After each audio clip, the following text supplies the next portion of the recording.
YOBA, what's up and what's happening, and welcome back to It's the YOBA series with me, Chris Harding.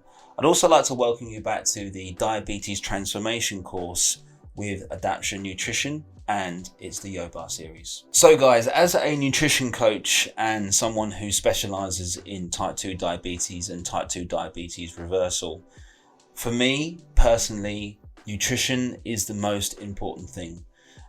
Exercise is a massive part of it, and we have gone into things such as, increasing your exercise, and obviously medication and drugs, and the right medication and the right drugs and the right dosages. They're all very important things at the moment, and they're things that obviously we want to reverse and we want to take out of our lives, but for the moment they're a reality that we're going to have to face.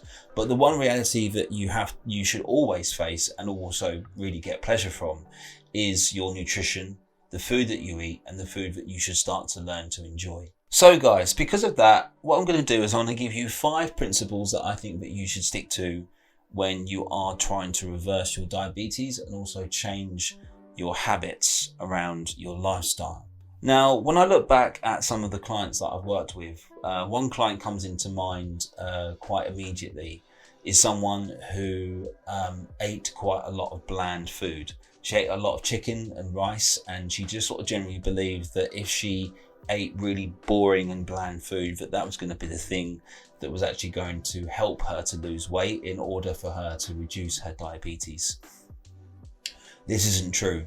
So you don't have to eat really bland or boring food or the same foods all the time in order to lose weight. In fact, quite the opposite. What you should be doing is you should be starting to look at more healthier options. First of all, I think that's the first stage. If you're someone who has been, eating a lot of processed foods all their life, it's going to be quite difficult to make those changes. And just as a side note, I think the reason why it's difficult to make changes when you've been eating quite a highly processed food diet is the fact that the food probably tastes absolutely fantastic. There's a lot of sugar in there, there's a lot of fat in there, and there's a lot of additives in there, and so everything tastes a lot sweeter, everything tastes a lot richer. And so probably when you go back to the original basic food, such as your vegetables, your meats, and just basic food, it probably tastes quite bland to you. So I think that's something that you're also going to have to adjust to. You're going to have to adjust your palate, and you're going to have to start to work those types of foods back into your diet. And again, that all takes time. I don't think you're necessarily going to kick your processed food habit or diet straight out the window and then be like, right, I'm going to start, kind of consuming all this really good food. I've had enough of it. You might do, but I think the likelihood is, in terms of long-term sustainability, the long-term is that yes, you want to start to introduce healthier foods, but for the time being, just start to introduce them bit by bit. Maybe for one of your meals, such as your lunch or your breakfast, you're going to choose to have a healthier option. Things such as whole foods. Whole foods are actually quite easy to find. When people talk about whole foods, what they really mean is they mean foods that are their original. So if you take an egg, it's at its original form. We crack it, we break it, we fry it in the pan, we boil it, and yes, that's a cooking process, but you're not processing the food, you're just cooking it and then you're consuming it. I think also being able to learn how to season foods properly is also very important.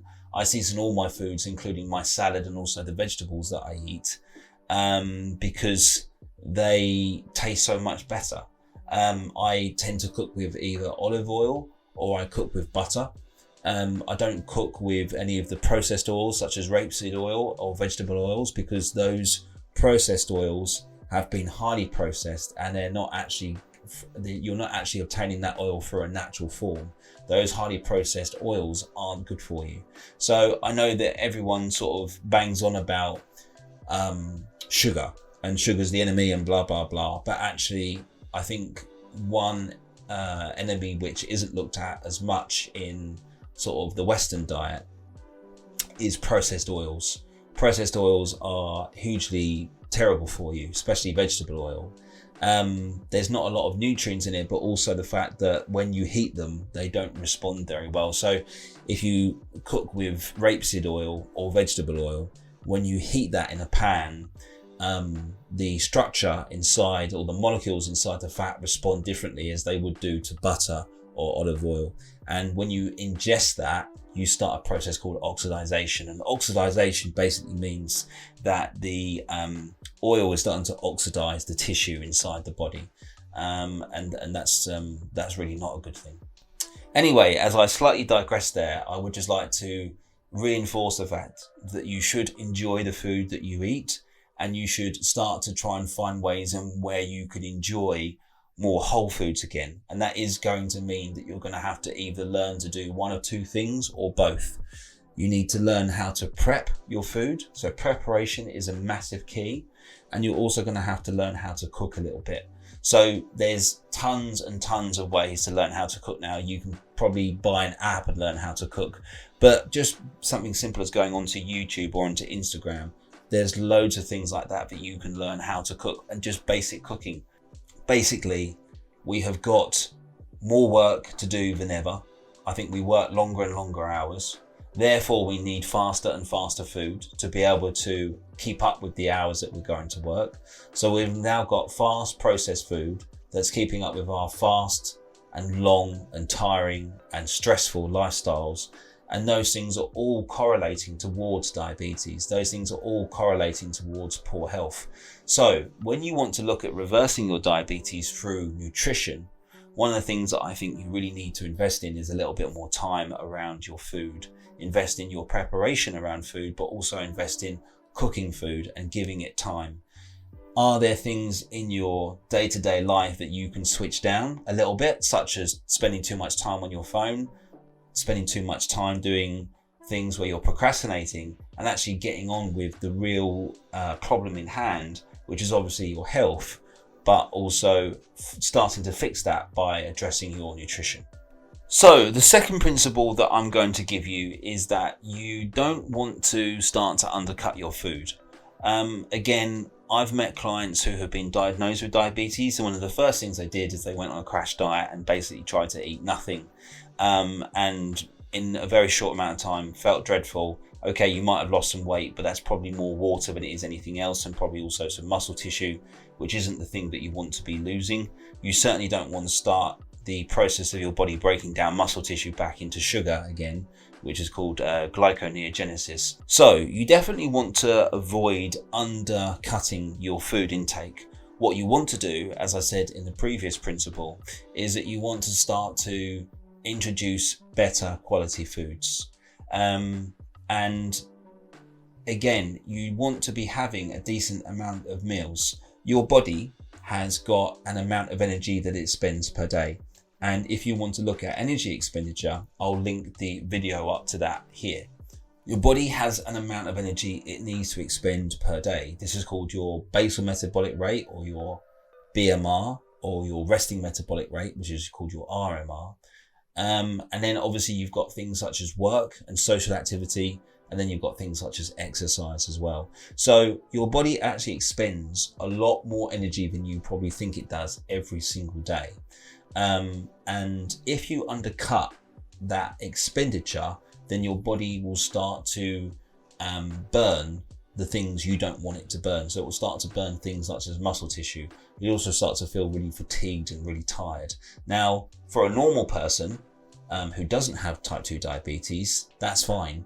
Well, it's not fine, but it's certainly something that you can probably just about manage. But if you have got type 2 diabetes and you're undercutting your food, now you're undercutting yourself twice, because the diabetes is basically attacking you from the inside out.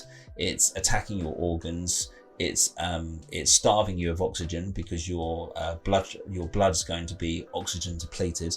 There's going to be too much carbon dioxide in your blood, and there's going to be way too much sugar inside your blood. Not only that, you've now decided to start to undercut your food and take a look at your diet and crash your diet that you're on. And so because of that, your body now can't sustain normal regular function because it doesn't have enough energy. So now it's going to have to find energy from other places. And I know what most people think. Most people think that if I undercut, my body will just eat all the fat that's on me and then I'll lose weight. But it doesn't happen that way, because what you're doing is you're making a long-term investment in getting bigger and putting on more body fat over time. You don't just wake up, overweight. It happens over time. But you're making a very quick fix sort of way to handle your weight and your diabetes by having like a crash diet, because you think that that's the thing that's going to fix it. If you think about how much time it took to put weight on, it's probably going to take the same amount of time to lose that weight, if not more. And I know that sounds almost unfair, and that's a little bit of a mountain that you're going to have to climb. But the one thing that I would go back to is, well, do you want to have a disease? Do you want to have diabetes? Because if you don't, and you don't want to be on a drug such as metformin, or you don't want to be on insulin, if these things can be reduced, if these things can be helped, then you need to seriously start to look at obviously your diet and your exercise and your stress levels, but do not crash your diet and do not undercut yourself. Do not undereat. It's not going to help you whatsoever. The third principle that I want you to consider, guys, is the word diet. You are not on a diet. You are changing your lifestyle. And it's pretty much as simple as that. If you start to say that you're on a diet, then how long does that diet last for? Oh, what diet are you on? What are you doing for your diet? It's kind of a mindset thing. And again, when I'm doing my coaching with my clients, we don't go down that route so much in terms of trying to change the mindset of the diet. We're actually just trying to encourage better lifestyle choices and better lifestyle habits. But it is actually quite a key point when you're beginning this journey, is that you're thinking, oh, I need to change my diet. You don't. You need to change, full stop. You need to change everything that you're doing. Your sleep, your rest, your stress levels, as I said before, sometimes even the environment. I mean, we are living in large populations now. We're living in cities and towns. And obviously within cities and towns, there's going to be air pollution. So again, does that correlate to your diabetes? Probably. It's probably quite hard to find that it correlates to diabetes, but I would say that it does correlate to your overall well-being and your overall health. So sometimes being able to find somewhere to walk, somewhere to find a wooded area or a country park, or driving out of town or driving out of your city to try and find something.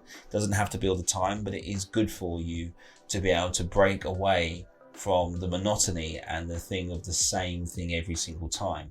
And I believe that also correlates to your mindset towards your health and your diabetes, and obviously your weight loss. I understand that a lot of people who have diabetes also want to lose weight. Well, the great thing about reversing diabetes is the fact that if you reverse your diabetes, you also drop weight as well, which is also a great byproduct of reversing diabetes. So just to wrap it up in a nutshell, you're not on a diet, you're on a lifestyle change. And you don't need to keep repeating that to yourself. I'm on a lifestyle change, I'm on a lifestyle change. No, just start to plan ahead.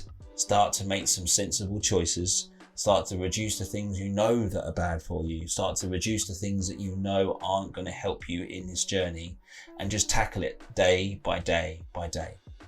The fourth principle, guys, is shopping. I have got an absolutely massive problem with the food industry, the drink industry, and also supermarkets in general. They bombard you with the most amount of bad food that you can imagine. Is always chocolate bars and snacks and processed foods, sugary rich drinks, loads of alcohol, and it's a mess. It's a real mess, and it's something that's advertised to you as soon as you walk into a shop. It's pushed in front of your face, and it's probably so cheap that it's hard not to buy it. And you think, oh, that's really good. I like that. I like a treat. I like a snack. Shopping is an art form, or it had become an art form over the last probably 20 or 30 years, where you're walking into a store and you don't realize that you're being marketed to as soon as you get into that store.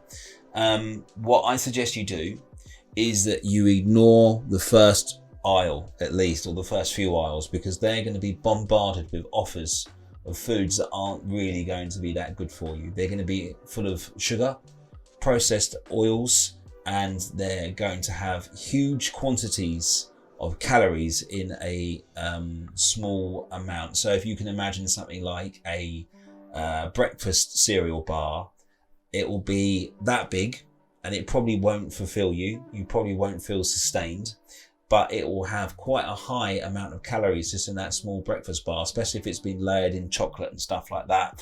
And what they'll try to do is they'll try to say, oh, this is full of fiber and this is full of protein. It's not going to do you any good, okay? It's processed food at the end of the day. So what you need to do is you need to learn how to shop. You need to learn how to shop for yourself better, and you also need to learn how to shop for your family. A lot of problems that I find with diabetes is that the individual suffering with diabetes, but their family is attached to it as well, because they can't start cooking separate meals because their family is going to have a meal and they can't cook separately. So where I find my clients have the biggest amount of problem, and where I help them in their coaching and also help them in their diet plan, because I write diet plans for all my clients, is that we look at how to shop better, what better foods to eat and what choices you need to make, but also how to learn how to cook better, which is actually the fifth principle. So my fifth principle is learn how to cook. If you can't cook, if you can't prepare a meal, even if it's just really basic, I'm not talking about a really ornate or elaborate meal, I'm just talking about something nice and simple with some fresh vegetables, some salad, a form of protein, and obviously being a nutritionist, I'm always pro meat, I'm always pro poultry, eggs, dairy, anything like that. Not just always protein that's found from plants, because I don't believe that you get enough protein from just having just plants, but that's a separate subject, and it's completely up to you if you are a vegan or a vegetarian or somewhere in the middle. That's absolutely fine, that's your choice. However, going back to shopping, you need to be able to try and arm yourself mentally when you go into a shop and think, right, I'm going to get absolutely bombarded with advertisements here. Try to avoid that. Try to think, I'm not going to get those foods that are fast and processed, because they're not good for you, and they're not going to be good for your family either, and they're definitely not going to be good for your diabetes. Once you're past that, then I would turn to a shopping list that you've created. So a side principle of this is that really you should create either a shopping list, or you should create a amount of foods that you need in your head of what you're actually going to buy. So if you know that you're going to need beef, you're going to need chicken, you're going to need this, you're going to need that, then go to those things and get them. Try to ignore the first part of the shop, because the first part of the shop is definitely going to be designed to make you buy the products that they want to sell. They need to make money out of you. Every time that you go into that shop is an opportunity for them to make more money out of you, and that is how a supermarket is built, and that's why a supermarket is built. There's no other reason. It is obviously there to provide you food, and there is healthy food to buy there, but it's also there to sell. It's also there to make money. They are a business as much as any other business is. The last two key principles of this video are: learn how to shop better, arm yourself with a shopping list, or at least something in your head of what you are going to buy, and try not to get pulled into offers, especially if they're things such as processed foods, or they're things like alcohol. They're things that aren't going to help your situation at the moment, and they're not going to help you ever. And the fifth principle is learn how to cook. Learn how to cook some basic, simple meals that you can enjoy, that aren't bland, and are just going to basically help you in this journey. By doing those things, your overall journey with diabetes and the diabetes reversal is going to become so much better if you employ or you empower those few principles that I've just given you there. So guys, those are the 5 key principles that I'm going to give you when you are addressing your type 2 diabetes and you're going to begin the process of reversing your diabetes. I hope that you are enjoying these diabetes transformation videos, guys. I'm going to continue to create them as frequently and as often as I can, but I am quite busy. So if you want more, please comment below in the description box. And also please like and subscribe to this channel. It does help me and it also helps the YT algorithm. Reverse your type 2 diabetes and transform your body. Be fit, be healthy, and of course, be a boss bar. It's the YOBA series.